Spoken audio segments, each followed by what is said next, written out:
berbicara tentang satu janji Tuhan yang luar biasa ditulis di dalam Roma 8 ayat yang ke-28. Satu ayat yang tidak asing lagi bagi kita orang-orang Kristen, bahkan bagi orang-orang dunia sekalipun yang bahkan belum pernah membaca Alkitab. Mereka seringkali memperkatakan hal atau kata-kata yang mirip dengan Roma 8 ayat 28. Saya mau membahasnya bagi kita semua pagi hari ini. Firman Tuhan berkata di sana, kita tahu sekarang bahwa Allah turut bekerja dalam segala sesuatu untuk mendatangkan kebaikan bagi mereka yang mengasihi Dia, yaitu mereka yang terpanggil sesuai dengan rencana Allah. Sekali lagi, ini merupakan salah satu ayat yang paling tenar di Alkitab. Ya, batu fondasi dari tujuan akhir kehidupan kita, tanda kelahiran kita orang Kristen, dan juga tanda akhir hidup kita. Karena pada akhirnya kita akan menang. Pada akhirnya kehendak Tuhanlah yang akan terjadi di dalam kehidupan kita. Orang Kristen berpegang pada ayat ini selama masa kesukaran di dalam kehidupannya. Seperti seseorang yang sedang ada di badai lautan lepas, memegang pelampung, memegang alat keselamatan yang bisa terjadi kapanpun kapal itu pecah ataupun ombak itu membuat dia terlempar ke laut dan lain sebagainya. Seperti itulah orang Kristen memegang ayat ini di dalam kehidupannya. Saya mau membahas sedikitnya ada 5 kebenaran dari Roma 8 ayat yang ke-28. Yang pertama adalah ini merupakan janji yang jelas dari Tuhan. Janji yang tidak membingungkan. Karena di sana dikatakan kita tahu sekarang. Kita tahu betapa pentingnya untuk tahu. Kita perlu tahu sesuatu. Sekalipun dunia katakan mustahil untuk tahu segala sesuatu. Dengan bertambahnya informasi, dengan berkembangnya teknologi, mustahil untuk mengetahui segala sesuatu. Tetapi Tuhan katakan di sini, kita tahu sesuatu. Kita tahu sekarang. Dan kata kita tahu ini 8 kali di kitab Roma dipakai oleh Rasul Paulus. Dan khususnya di ayat Roma 8 ayat 28, ayat ini memberitahukan bahwa pada akhirnya segala sesuatu yang kita hadapi dan kita alami di dalam kehidupan kita, semuanya bertujuan untuk kemuliaan Tuhan dan mendatangkan berkat serta kebaikan bagi kita orang percaya. Amin. Dan kalau kita melihat, yang menarik adalah kalau kita mundur 2 ayat di dalam Roma 8 ayat yang ke-26. Mari kita lihat sejenak ayat ini. Ini juga ayat kalau Anda seorang pendoa, tentunya ayat ini juga ayat yang sangat kita kenal. Demikian juga Roh membantu kita dalam kelemahan kita. Sebab kita tidak tahu. Di tengah ayat-ayat yang berkata kita tahu, kita tahu, kita tahu, tiba-tiba muncul ayat yang berdekatan dengan Roma 8 ayat 28 yang berkata kita tidak tahu bagaimana sebenarnya harus berdoa. Tetapi Roh sendiri berdoa untuk kita kepada Allah dengan keluhan-keluhan yang tidak terucapkan. Apa maksudnya?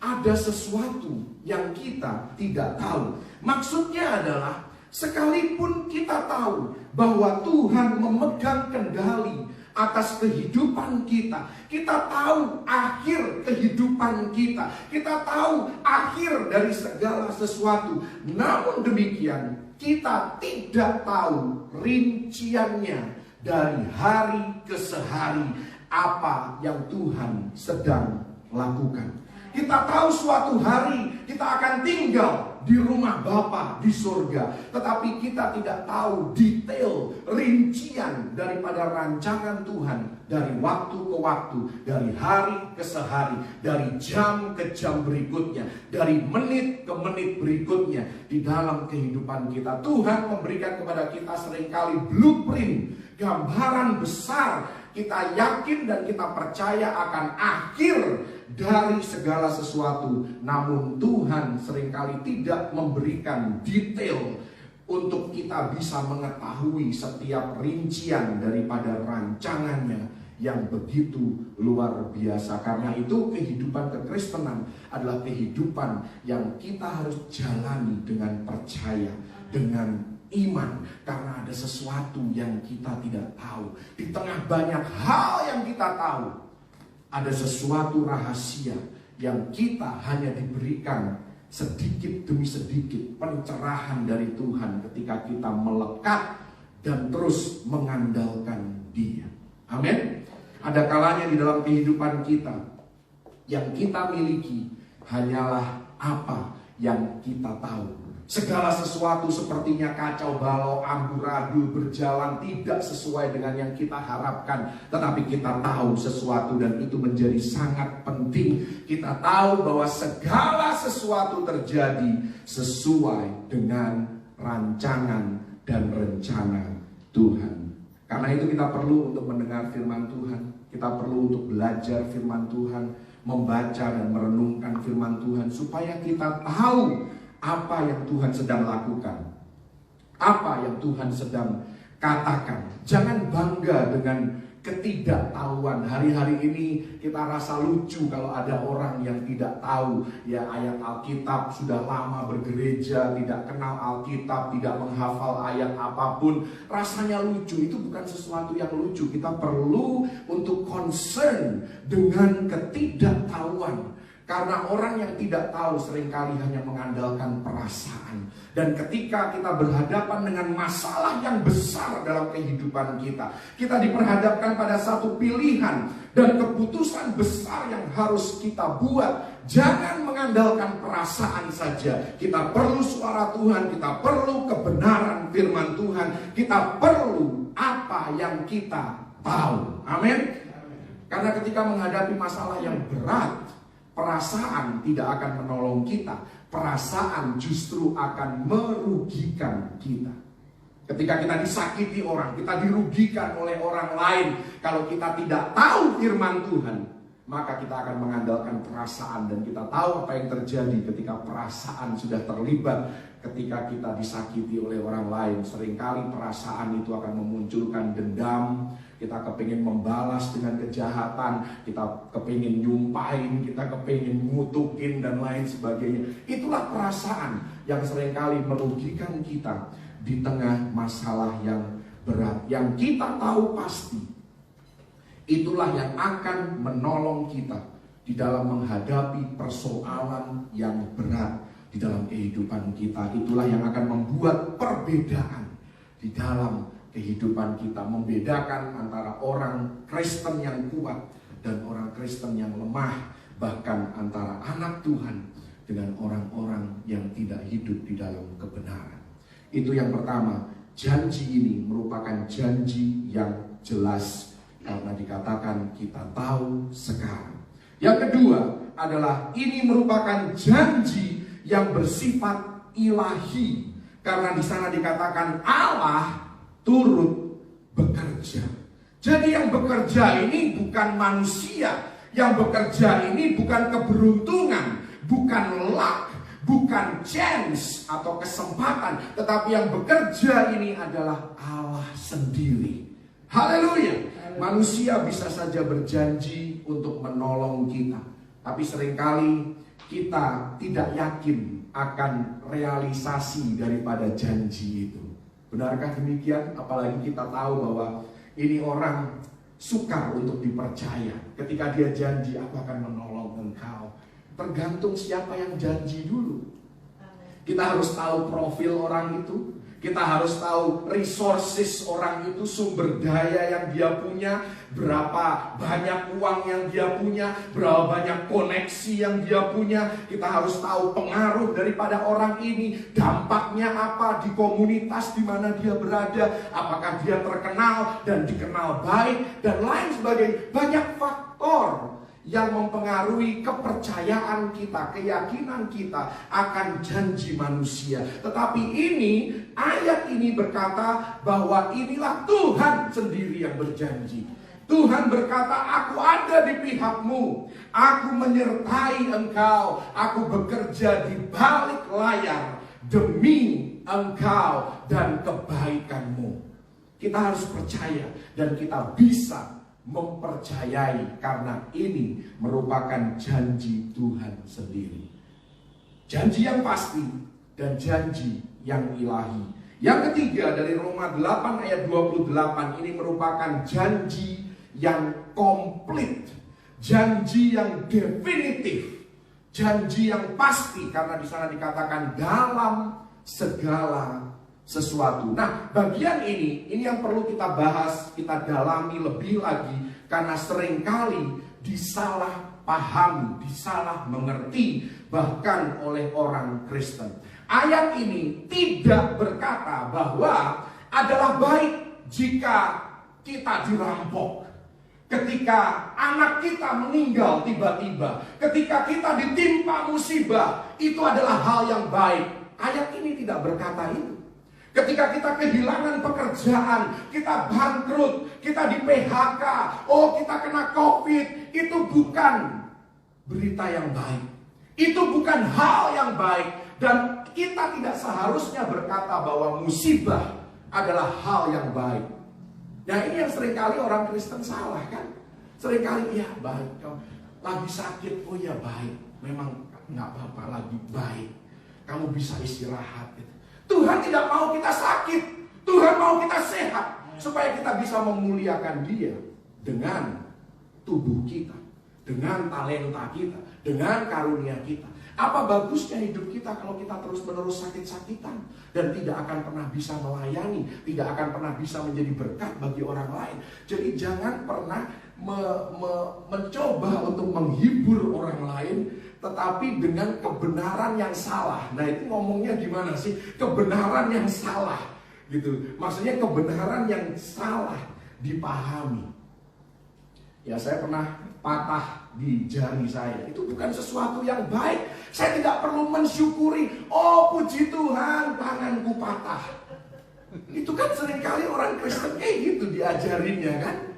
Memang kita harus mengucap syukur di tengah keadaan apapun, tetapi jangan mensyukuri hal yang buruk, karena Alkitab tidak pernah memerintahkan kita untuk bersyukur akan hal yang buruk. Oh puji Tuhan, akhirnya kamu kena COVID juga, supaya kamu punya kesaksian hidup. Oh bukan itu saudara.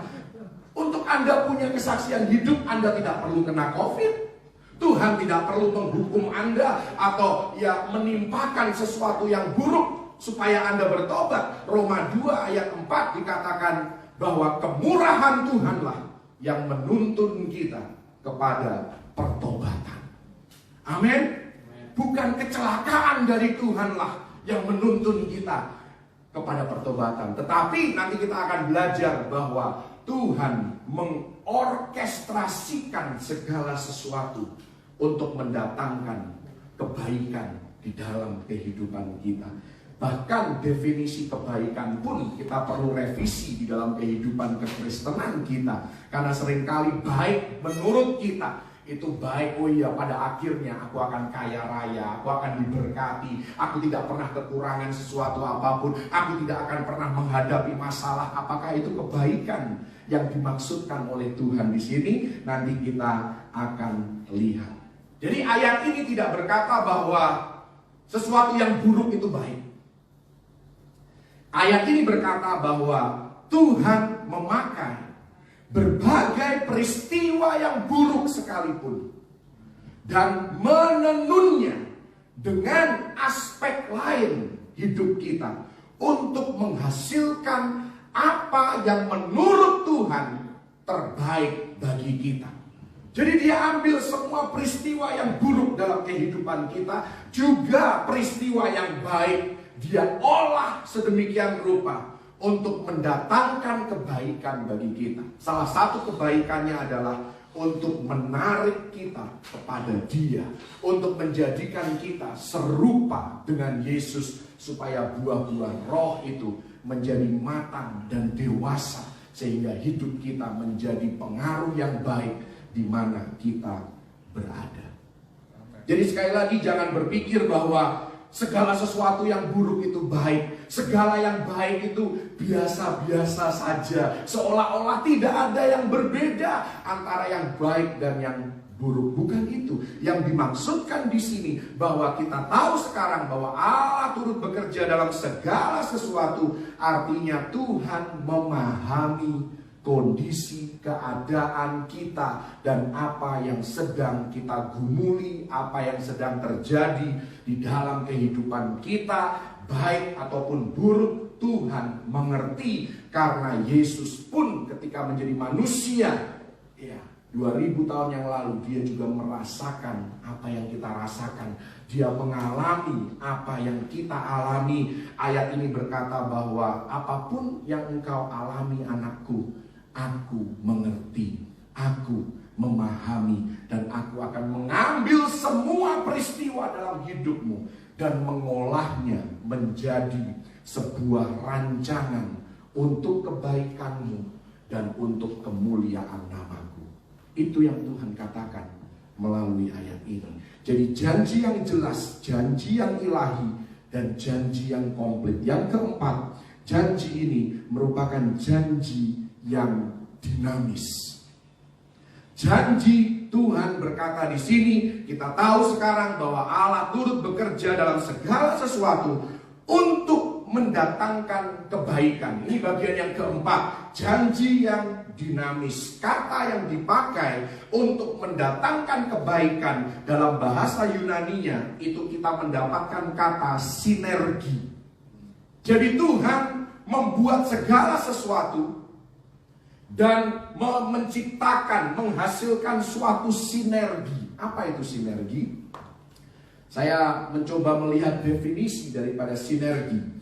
Sinergi adalah penyatuan berbagai elemen untuk menghasilkan sesuatu yang lebih besar dan terkadang sangat berbeda dengan sifat dari masing-masing elemen secara terpisah. Dengan kata lain, sinergi menggabungkan berbagai peristiwa dalam kehidupan kita yang sepertinya tidak berkaitan satu sama lain, dan Tuhan dari semua itu menciptakan sesuatu yang lebih besar, sesuatu yang lebih indah daripada dampak dari masing-masing peristiwa itu secara terpisah. Izinkan saya untuk mengilustrasikannya bagi Anda. Di dunia kimia, kita tahu sinergi itu menggabungkan dua elemen yang masing-masing secara terpisah itu berbahaya bagi tubuh. Tetapi ketika digabungkan, ketika disinergikan, maka hal itu menjadi sesuatu yang berguna bagi tubuh. Sebagai contoh, Anda yang suka masak pasti tahu yang namanya garam dapur. Ya kan? Bahkan Anda makan pun kurang asin, Anda tambahkan garam. Enak gak makanannya? Enak. Dan kalau tidak berlebihan dikonsumsi, maka hal itu juga membuat tubuh kita menjadi sehat, karena ada elemen-elemen tertentu yang kita butuhkan, mineral-mineral tertentu yang kita butuhkan di dalam tubuh kita. Tetapi tahukah Anda, garam dapur itu terdiri dari dua elemen yang berbahaya. Yang pertama sodium, natrium kan? Na plus Cl. Cl itu apa? Klorin. Masing-masing elemen itu berbahaya kalau berdiri sendiri. Sodium berbahaya, klorin berbahaya bagi tubuh. Tetapi ketika disinergikan menghasilkan NaCl yang kita konsumsi setiap hari dalam bentuk garam. Itulah yang Tuhan lakukan. Pandemi, bagus kan? Tidak bagus. Berbahaya, mengancam nyawa, krisis ekonomi. Bagus nggak? Tidak bagus. Tetapi ketika digabungkan pandemi plus krisis ekonomi, sama dengan di mata Tuhan bisa jadi apapun. Salah satunya yang hari-hari ini sering muncul di berita adalah menjadi sebuah bisnis yang sukses, memunculkan seorang pebisnis yang tadinya cuma tahu bekerja dari jam 9 sampai jam 5 sore, tiba-tiba kena PHK, dirumahkan, ya tidak punya gaji, tidak punya pemasukan, tiba-tiba muncul kreativitas dan dia mulai berbisnis. Dan bisnisnya ternyata bisa menafkahi keluarganya, bahkan lebih daripada gajinya waktu dia masih jadi pegawai. Anda coba search di Google, ya di channel-channel berita, berapa banyak pramugara yang di PHK, dirumahkan. Hari ini mereka adalah para pebisnis. Ada yang jualan sate, ya kan, ada yang jualan buah-buahan, ya, dan lain sebagainya.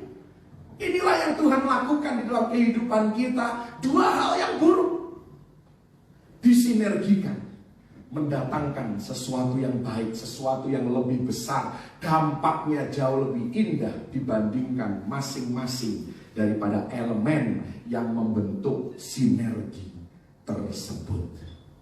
Haleluya. Dan sekali lagi ayat ini tidak berkata bahwa berbagai hal itu akan dengan sendirinya bekerja bersama-sama untuk mendatangkan kebaikan, karena yang mengorkestrasikan, yang mengatur segala sesuatu, yang menenun segala sesuatu adalah Tuhan sendiri. Jadi tidak terjadi berdasarkan keberuntungan atau luck. Ya, kita orang Kristen selalu diajarkan jangan pernah berkata good luck, karena kita tidak butuh luck. Yang kita butuhkan adalah perkenanan Allah, kemurahan Allah. Itulah yang kita butuhkan, itulah yang membuat perbedaan di dalam kehidupan kita. Bukan luck, bukan kebetulan, bukan keberuntungan, tetapi sesuatu yang bersifat ilahi. Inilah janji yang harus kita pegang memasuki tahun yang baru 2021. Yang kelima, kebenaran yang kelima, ini bukan saja janji yang jelas, bukan saja janji yang ilahi, bukan saja janji yang komplit, bukan saja janji yang dinamis, tetapi yang kelima, perhatikan ini penting, janji ini adalah janji yang spesifik. Karena janji ini tidak diperuntukkan bagi semua orang. Orang dunia boleh-boleh saja mengklaim ayat ini, tapi hal itu tidak akan pernah terjadi bagi mereka. Karena ayat ini diperuntukkan ada dua syarat. Yang pertama, mereka yang mengasihi Tuhan. Itu yang pertama. Ini merupakan deskripsi bagi orang Kristen. Orang Kristen, kalau Anda membaca berbagai ayat di Alkitab, orang Kristen itu digambarkan atau didefinisikan sebagai orang yang mengasihi Tuhan. Saya ambil beberapa contoh, mari kita lihat 1 Korintus 2 ayat yang ke-9 tentang orang yang mengasihi Tuhan, tentang orang Kristen. Ini ayat kita sudah kenal, kita sering nyanyikan lagunya. Seperti ada tertulis, apa yang tidak pernah dilihat oleh mata, tidak pernah didengar oleh telinga, yang tidak pernah timbul di dalam hati manusia, semua yang disediakan Allah untuk mereka yang mengasihi Dia. Itu berbicara tentang orang Kristen. Ini janji bagi orang Kristen. 1 Korintus 8 ayat yang ketiga, di sana dikatakan, tetapi orang yang mengasihi Allah, ia dikenal oleh Allah. Kalau Anda orang Kristen, kalau Anda orang yang menaruh percaya Anda kepada Yesus Kristus sebagai Tuhan dan Juru Selamat, maka Anda adalah orang yang dikenal oleh Allah. Anda termasuk di dalam golongan orang yang mengasihi Tuhan. Yakobus 1 ayat yang ke-12. Di sana dikatakan, berbahagialah orang yang bertahan dalam pencobaan, sebab apabila ia sudah tahan uji, ia akan menerima mahkota kehidupan yang dijanjikan Allah kepada barang siapa yang mengasihi Dia. Inilah deskripsi orang percaya, orang Kristen, orang yang mengasihi Tuhan. Satu ayat lagi, Mazmur 145 ayat yang ke-20. Tuhan menjaga semua orang yang mengasihinya, tetapi semua orang fasik akan dibinasakannya. Inilah Prasyarat yang pertama supaya Roma 8 ayat 28 itu berlaku. Yang pertama, kita harus termasuk di dalam golongan orang yang mengasihi Tuhan. Bukan hanya percaya kepada Tuhan. Banyak orang percaya pada Tuhan. Tetapi orang yang mengasihi Tuhan artinya adalah orang yang hidup di dalam keselamatan dan karunia hidup kekal yang diberikan oleh Yesus. Ini syarat yang pertama supaya janji ini berlaku. Jadi pastikan Anda adalah God lover. Orang-orang yang mengasihi Tuhan. Selain orang yang mengasihi Tuhan, janji ini berlaku bagi mereka yang terpanggil. Mereka yang mengasihi Tuhan dan mereka yang terpanggil adalah dua hal dari mata uang yang sama. Dua sisi dari mata uang yang sama. Mengasihi Tuhan itu melihatnya dari perspektif manusia. Kita mengasihi Tuhan. Tetapi mereka yang terpanggil sesuai dengan rencana Tuhan itu melihatnya dari perspektif Tuhan kepada manusia. Dia telah memanggil kita kepada dirinya sendiri. Jadi Anda dan saya ada di sini karena Tuhan telah membawa dan memanggil kita. Bukan kita yang menemukan Tuhan, tetapi Tuhan yang mendapatkan kita terlebih dahulu. Kita mengasihi karena Allah terlebih dahulu mengasihi kita. Kita mampu memberi karena Allah terlebih dahulu sudah mengaruniakannya kepada kita. Kalau Anda belum mengasihi Tuhan, maka Tuhan kepingin Anda menjadi orang yang mengasihi Tuhan. Setelah menjadi orang yang mengasihi Tuhan, maka otomatis Anda menjadi orang yang terpanggil sesuai dengan rencana Tuhan. Ini tidak bisa Anda cuma mau mengasihi Tuhan saja, tetapi Anda tidak merasa untuk terpanggil. Ini tidak bisa terjadi, saudara. Oh, yang namanya orang percaya, dia mengasihi Tuhan dan dia terpanggil sesuai dengan rencana Tuhan. Karena kita terpanggil artinya Tuhan punya tujuan bagi hidup kita. Dan hidup kita bukan milik kita lagi. Tujuan hidup kita bukan lagi kita yang menentukan apa yang kita mau, suka-suka kita, bukan. Tetapi karena kita orang yang terpanggil, maka suka-suka Tuhan. Tuhanlah yang mengatur dan pada akhirnya kedaulatan Tuhanlah yang akan terjadi di dalam kehidupan kita. Jadi kita belajar dari Roma 8 ayat 28 bahwa insiden dalam hidup kita bukanlah insidentil. Seringkali kita katakan, oh kebetulan. Tidak ada yang kebetulan di dalam Tuhan. Karena Tuhan menetapkan langkah-langkah orang yang hidupnya berkenan kepadanya. Semakin kita banyak melekat dengan hatinya, semakin kita berusaha mengerti kehendaknya melalui kebenaran firman Tuhan, semakin banyak kita berdoa dan belajar mendengar suara Tuhan, semakin sering dalam tanda kutip kebetulan ilahi itu terjadi di dalam kehidupan kita. Karena insiden dalam hidup kita bukanlah insidentil. Ujian di dalam hidup kita bukanlah tanpa makna. Jangan pernah berkata sia-sia aku mengalami semua ini. Karena tidak ada yang sia-sia bersama dengan Tuhan. Tuhan sedang mengerjakan sesuatu dalam hidup kita. Apapun yang sedang terjadi saat ini, apapun yang sedang kita alami saat ini, Tuhan sedang bekerja dan mengerjakan sesuatu di dalam kehidupan kita. Dia memakai berbagai rintangan, berbagai halangan, berbagai hambatan untuk membawa kita kepada kedewasaan rohani yang akan kita butuhkan di dalam kehidupan kita. Ini yang saya harus luruskan tentang definisi kebaikan. Karena definisi kebaikan seringkali diterjemahkan menjadi sesuatu yang bersifat materialistis, sesuatu yang bersifat uang, ya kekayaan, ya tetapi bukan itu maksud kebaikan di sini, saudara. Apa maksud kebaikan? Kalau kita lihat kembali ke Roma 8 ayat 28, Anda turun satu ayat ke Roma 8 ayat 29. Inilah yang dimaksudkan dengan kebaikan yang tertulis di dalam Roma 8 ayat 28, yaitu di ayat 29 dikatakan, sebab semua orang yang dipilihnya dari semula, mereka juga ditentukannya dari semula untuk menjadi serupa dengan gambaran anaknya, supaya ia, anaknya itu, menjadi yang sulung di antara banyak saudara. Inilah kebaikan yang Tuhan sedang kerjakan, dan inilah kebaikan yang mana kehidupan kita sedang mengarah ke sana.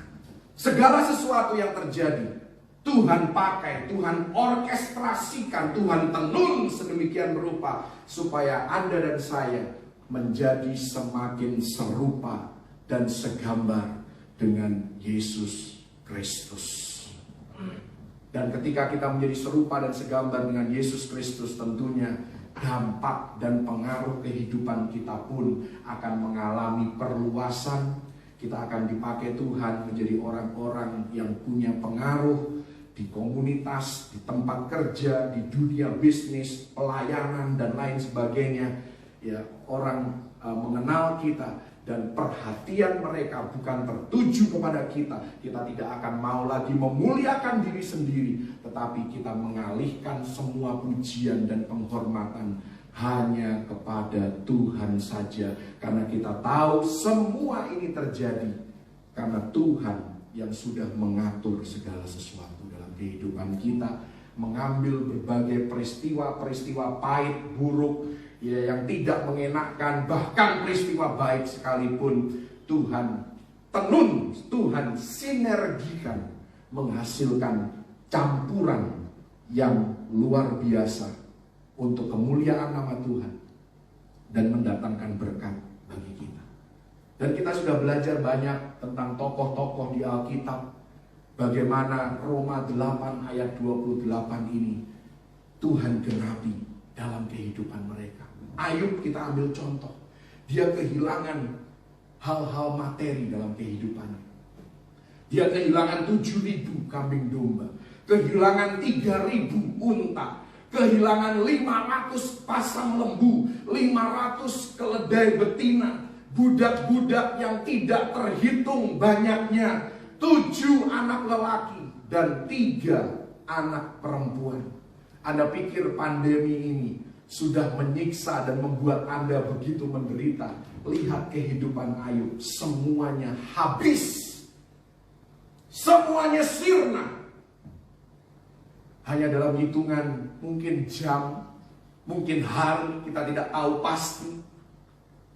Tetapi respon Ayub, Ayub 1 ayat 21, kita tahu respon ini, saudara. Dengan telanjang aku keluar dari kandungan ibuku, dengan telanjang juga aku akan kembali ke dalamnya. Tuhan yang memberi, Tuhan yang mengambil. Terpujilah nama Tuhan. Bahkan dia katakan, ya, karena begitu teguh imannya pada kedaulatan Tuhan, sekalipun dia tidak memahami apa yang Tuhan sedang kerjakan, dia menulis dalam Ayub 23 ayat yang ke-10. Dia katakan, karena ia tahu, karena Tuhan tahu jalan hidupku. Seandainya dia menguji aku, aku akan timbul seperti emas. Ini Roma 8 ayat 29, saudara. Segala sesuatu Tuhan orkestrasikan sedemikian rupa supaya Roma 8 ayat 29 terjadi dalam kehidupan kita. Kita menjadi seperti emas. Setiap kita mengalami ujian, mengalami cobaan. Lewati cobaan, ku tetap percaya waktu Tuhan pasti yang terbaik. Cara Tuhan pasti yang terbaik. Jalan Tuhan pasti yang terbaik. Amin. Kita harus percaya kalau Tuhan setia kepada Ayub, Dia akan setia kepada Anda dan saya. Kita tahu Yusuf betapa kehidupannya penuh dengan penderitaan, ya, karena iri hati, karena kedengkian daripada saudara-saudaranya. Tetapi diberikan kesempatan oleh Tuhan ketika dia berbalik keadaannya dengan saudara-saudaranya, dia bisa saja membalas dan melampiaskan kepahitannya kepada saudara-saudaranya. Dikatakan di dalam Kejadian 45, di sana dikatakan bahwa aku mengingat, Yusuf mengingat mimpi-mimpinya. Dia tidak mengingat peristiwa buruk yang dia alami. Dia tidak mengingat ketika saudara-saudaranya mau menjual dia, membunuh dia. Dia tidak mengingat ketika Potifar memenjarakan dia untuk suatu kejahatan yang dia tidak pernah lakukan. Dia tidak mengingat, ya, tukang juru roti atau juru minum yang melupakan dia setelah dia menolong mereka. Dia tidak mengingat semua itu, tetapi dia mengingat mimpi yang daripada Tuhan. Dia mengingat apa firman Tuhan yang dia berikan dalam kehidupannya. Karena itu Kejadian 50 ayat 20 ini merupakan referensi, ya, yang berkaitan dengan Roma 8 ayat 28. Ya, Roma 8 ayat 28 itu di Perjanjian Baru, Kejadian 50 ayat 20 itu di Perjanjian Lama. Versi yang sama, Saudara. Karena di sana dikatakan oleh Yusuf, memang kamu telah mereka-rekakan yang jahat terhadap aku, tetapi Allah telah mereka-rekakannya untuk kebaikan dengan maksud melakukan seperti yang terjadi sekarang ini, yakni memelihara hidup suatu bangsa yang besar. Yusuf tetap percaya dan pada akhirnya dia mendapatkan pemahaman, mendapatkan pengertian dari Tuhan, pencerahan ilahi diberikan kepada hidupnya karena dia tetap percaya kepada Tuhan. Kita seringkali berpikir bahwa Yesus adalah korban pengkhianatan daripada Yudas Iskariot, korban kekejaman daripada pemerintahan Romawi pada waktu itu. Mari kita baca di dalam Kisah Rasul 2 ayat 23 tentang Yesus.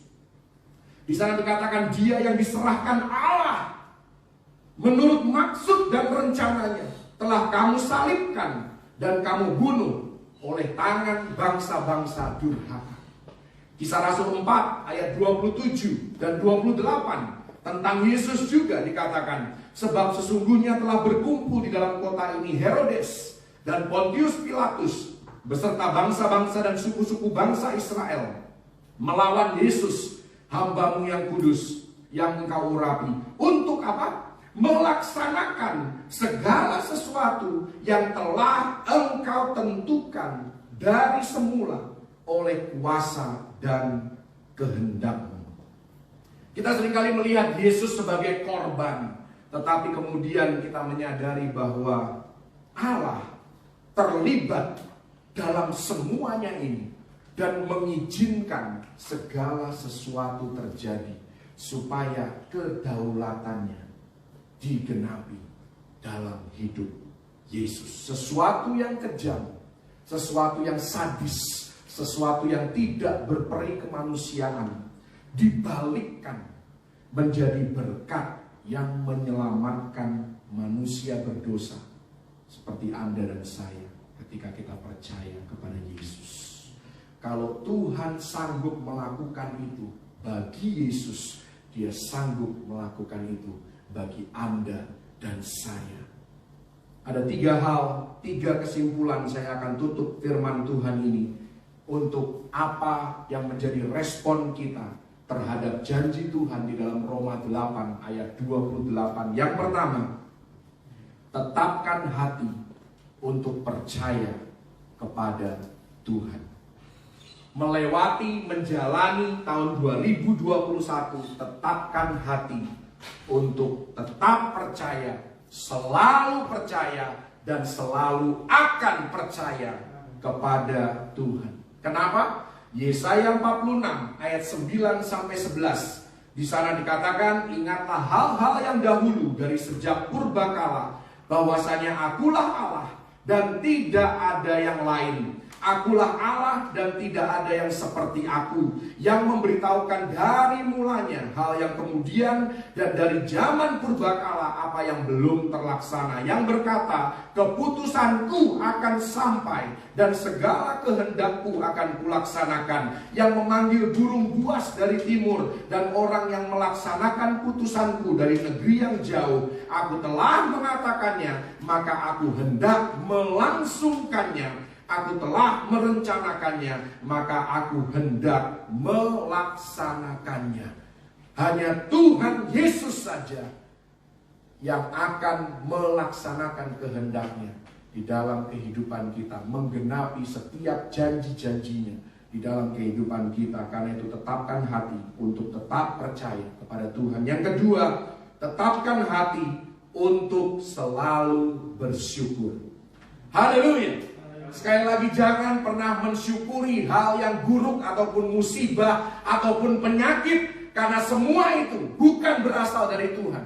Kita hidup di dunia yang sedang menuju kepada kebinasaan, satu dunia langit dan bumi yang suatu hari nanti perlu untuk direnovasi untuk menjadi langit yang baru dan bumi yang baru. Kita tidak harus mensyukuri sakit penyakit kita, ketidakberuntungan kita, musibah dan bencana yang kita alami. Jangan mensyukuri semua itu, tetapi perhitungkan berkat yang kita terima. Apa yang Tuhan telah lakukan bagi kita, itu yang harus terus-menerus kita ingat. Kerinduan Tuhan, kalau kita membaca dari Roma 8 ayat 28, kerinduan Tuhan cuma satu, untuk kebaikan kita. Tuhan mau kita diberkati, Tuhan mau kita bahagia, Tuhan mau kita dewasa rohani, Tuhan mau kita menjadi orang yang terpuji, ternama dan terhormat untuk kemuliaan nama Tuhan. Karena itu hitunglah kebaikan Tuhan, singkirkan segala yang buruk yang seringkali memenuhi pikiran kita. Saya tahu namanya manusia itu pikirannya suka negatif, ya dihadapkan pada sesuatu, emosinya dulu yang keluar.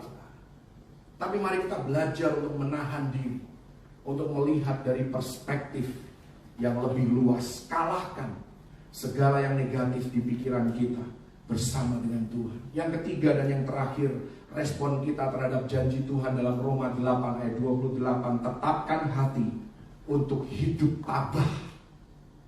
Jadi bukan hanya percaya kepada Tuhan, bukan hanya selalu bersyukur, hidup tabah. Apa maksudnya tabah? Tabah artinya terus melangkah ke depan, teguh berpegang pada tujuan akhir, pada visi terakhir, pada mimpi yang daripada Tuhan, target yang Tuhan berikan di dalam kehidupan kita. Tidak berhenti berinvestasi dari hari ke sehari, dari waktu ke waktu, terus kita belajar untuk memberi dan menjadi berkat bagi orang-orang di sekitar kehidupan kita. Setelah kita menerima hal-hal yang baik dari Tuhan, mari kita belajar untuk memberi. Jangan hanya berinvestasi untuk kemuliaan diri sendiri, untuk kekayaan diri sendiri, tetapi milikilah visi. Aku mau jadi berkat bagi orang lain, aku mau menolong orang yang membutuhkan. Amin. Jangan jadi orang yang egois. Tabah artinya jatuh 7 kali, tetapi bangun 8 kali. Itulah orang yang tabah. Haleluya. Never give up. Aktif melayani Tuhan, aktif di dalam mengejar apa yang Tuhan telah tetapkan bagi Anda dan saya. Kenapa kita harus tetap aktif? Karena Tuhan kita dapat dipercaya. Haleluya. Kita mungkin tidak tahu apa yang sedang Dia lakukan, tetapi Dia sedang melakukan sesuatu. Kita mungkin tidak memahami apa yang sedang terjadi dalam hidup kita, tetapi semua yang terjadi dalam hidup kita adalah bagian dari rencana Tuhan. Dulu ada film anak-anak, saya nggak tahu sekarang masih ada atau tidak, karena anak-anak saya sudah tidak nonton lagi film anak-anak, saudara. Yeah. It's part of the plan. Everything is part of the plan. Semua yang terjadi dalam kehidupan kita, semua bagian dari rencana Tuhan. Tidak ada yang mengagetkan Tuhan. Tidak ada yang Tuhan perlu merubah rencananya bagi kita. Kalau kita tetap taat dan tunduk kepada rencana Tuhan, maka pada akhirnya kedaulatannya, janjinya lah yang akan Dia genapi dalam kehidupan kita. Dan kita tahu sekarang bahwa Allah turut bekerja dalam segala sesuatu untuk mendatangkan kebaikan bagi mereka yang mengasihi Dia, yaitu bagi mereka yang terpanggil sesuai dengan rencana Allah. Itulah janji Tuhan memasuki tahun yang baru, tahun 2021. Bersama dengan Yesus kita pasti sanggup. Amin. Tidak ada yang mustahil dan tidak ada yang terlalu suka. Tuhan Yesus memberkati. Haleluya. Thank you Jesus.